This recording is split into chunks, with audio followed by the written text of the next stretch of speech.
Türkmenistanyň Günübatyr sebitlerini medeni zonalardan alysda ýerleşýän ýylatly nokatlar durmuş ulgamyna degişli amatlyklardan mahrum galýar. Balkan vilayatynyň Bereket etrawynyň ýazgy geňeşliginiň çäginde ýerleşýän Döwünçi obasy we sebitdäki başga da birnäçe ýylatly nokatlar aragatnaşyk elektrik energiýasy we suw üpçünçiligi bilen bagly problemalardan ezir çekýär. Yerli ýylat kadaly medisina hyzmatlarynyň we bilim mümkinçiliklerinden mahrum galýar. Azatlyk radiosynyň habarçysy Ýaňy Ýakyna Çetobalaryň birnäçe ýaşaýjysy bilen gurrundaş bolup olaryň ýaşaýyş durmuş şertleri bilen gyzyklandy. Balkanyň möhüm merkezleriniň biri bolan Türkmenbaş şäherine iş gözlegine gelen birnäçe oba ýaşaýjysy öz ýaşaýan sebitlerini mobil aragatnaşygyň işlemeýändigini, döwrübap çağılar baglarynyň we saglyk öýleriniň ýokdugyny aýdýarlar. Türkmenistanyň hökümeti milli oba maksatnamalaryny kabul edip oba ýerlerine durmuş ulgamlarynyň kämilleşdirilýänini aýdýar. Ýöne hususan çetki obalarda yerli ýaşaýjylaryň ýüzbe-ýüz galan amatsyz şertleri kagyd ýüzündäki oba milli maksatnamalarynyň ýerine ýetirilip ýetirilmeýänligi barada käbir soralar döredýär. Balkan oba ýaşaýjylarynyň sözlerine görä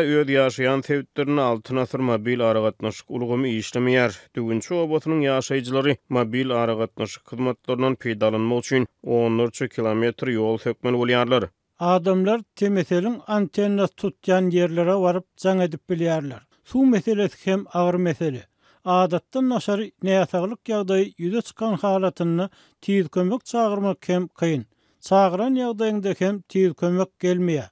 Diýip bir oba ýaşaýjy Azatlyk radiosynyň habarçysyna gurrun berdi. Bu sebitlerin ýaşaýjylary adatdan daşary ýagdaýlarda Bereket etrawynyň tiz kömek gullugyna ýüz tutmaly bolýarlar. Ýöne yerli ýaşaýjylar Bereketiň etrap merkezindäki tiz kömek gullugyny işe yaramly awat tiz kömek gulluglarynyň ýokdugyny aýdýarlar. Ýöne anten suw we tiz kömek meseleleriniň daşgary elektrik energiýasy bilen üpçünçilik problemasy hem oba ýaşaýjylaryny azara goýýar. Döwünçi obasynyň hem de onuň töweregindäki ýylatly sebitleriň ýaşaýjylary öz obalarynyň döwlet tarapyndan kadaly elektrik energiýasy bilen üpçün edilmeýändigini aýdýarlar. Hojalyklar elektrik energiýasyny işläp çykarýan generatorlar bilen oňuşmaly bolýarlar. Oba ýaşaýjylary benzin bilen işleýän generatorlarda öndürilen elektrik energiýasynyň günüň dowamyna diňe 3 sagat, onu da diňe gijelerine ýagtylyk üçin peýdalanyp bilýärler.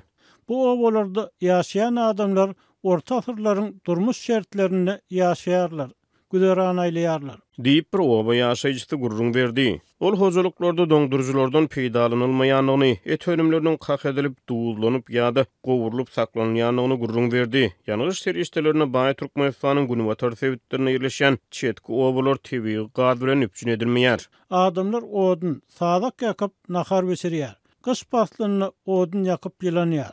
Diýip oba ýaşaýjylar aýdýar. Oba ýerleriniň bilim we saglyk ulgamlary hem gözgüýni ýagdaýda bolup Döwünçi obasyny 80 okuwçyny ýetdiren bir sany bilim ojagy bar. Bu mekdepde klasslar goşulyp okudylýar. Meselem 1-nji, 2-nji we 3-nji klasslaryň okuwçylary bir klassy, 5-nji, 6-njy we 7-nji klasslaryň okuwçylary bir klassy sapak geçýär. Mekdepde umumyň 5 mugullim bar. Mektebiň direktory aýda bir gezek etrap merkezine baryp hasabat berýär we ruçky depter ýaly okuw esbaplaryny alyp ýygyny dolanýar. Yaramaz ýaşaýyş durmuş şertleri Döwünçi obasynyň ýaşaýjylaryny bu ýerlerden medeni zonalara, merkezi sebitlere göçmäge mejbur edipdir. Bereket etrawyndan Döwünçi obasyna berlenen bir maşgala lukmany 6 aýda bir gezek oba sapar edip hojalyklaryň saglyk ýagdaýynyň habar alýar. Oba ýaşaýjylary esasan dowurdarçylyk bilen meşgullanýar. Işiklerini geçik goýun ýa-da düýe saklap güderan aýlaýarlar. Döwünçi obasynyň aradan çykan adamlara jynaza okumak üçin molla tapylmaýan halatlary hem ýüze çykýar. Adamlar bir döwür etrap merkezine köpçülükleýin göçmäge başlapdyrlar. Ýöne köp adamda üý satyn almaga mümkinçilik bolmansoň mejburi dogduk obalaryny galmaly bolup diýip habarçymyzyň bir söhbetde aýdýar.